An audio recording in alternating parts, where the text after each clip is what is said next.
It's time for Recipe of the Day. I will admit that I was not sure if lamb chops were going to turn out well from the air fryer. I was a little bit concerned that they weren't going to brown very well and maybe even get overcooked because you can't really see what's going on and know for sure. I was wrong. They actually turned out really amazing, juicy and tender, perfectly cooked, kind of easy to gauge it. I will tell you about that a little bit.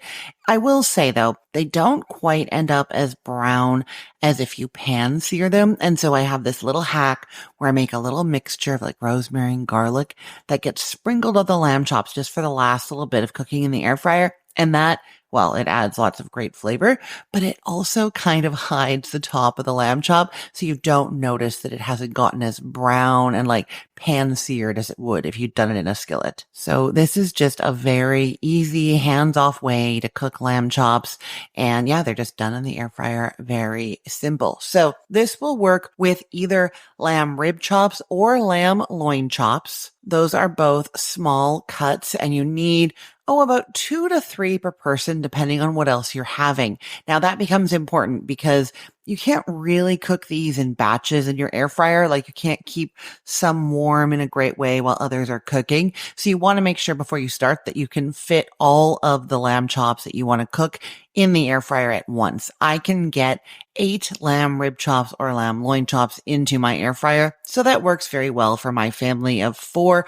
One of us only eats one of them usually, and somebody else has 3 and 2 of us have 2, and it's perfect. If though you need more than that, I recommend that you use a big skillet, and I will link to both my lamb rib chop pan-seared recipe and the lamb loin chop recipe in the show notes for this podcast episode, or go to cookthestory.com and search for lamb there. And I'll just say that I have not tested this with the larger lamb chops, which are the sirloin chops and the shoulder chops.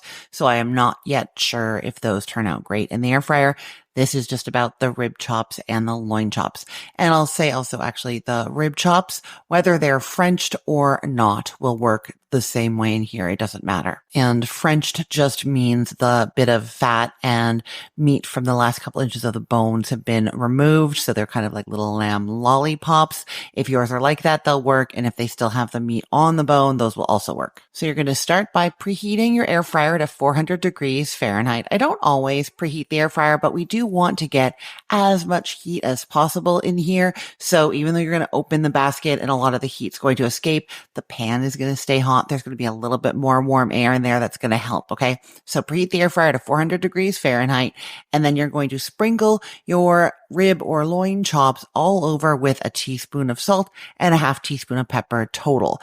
And this recipe calls for 8 of those chops that are about 3/4 of an inch thick. So you've sprinkled them all over with salt and pepper, and then you're going to brush them with about a tablespoon of olive oil total. Then arrange those in your air fryer basket or air fryer tray, whatever you have, in a single layer and cook them at 400 degrees Fahrenheit for 4 minutes. While those are cooking, or you could have done this sooner if you know you need a little more time, you are mincing up 3 cloves of garlic and you're chopping up about 2 teaspoons worth of fresh rosemary. Do not use dried rosemary instead. It's kind of like sharp and prickly and isn't going to have a chance to soften in this recipe. So that's not going to be great. You can use a different fresh herb like oregano or sage or thyme. Those will all work. But if you don't have a different fresh herb, just skip it. Just do the garlic. It's going to be great. Okay. After the lamb chops have cooked for 4 minutes, you're going to open up the basket and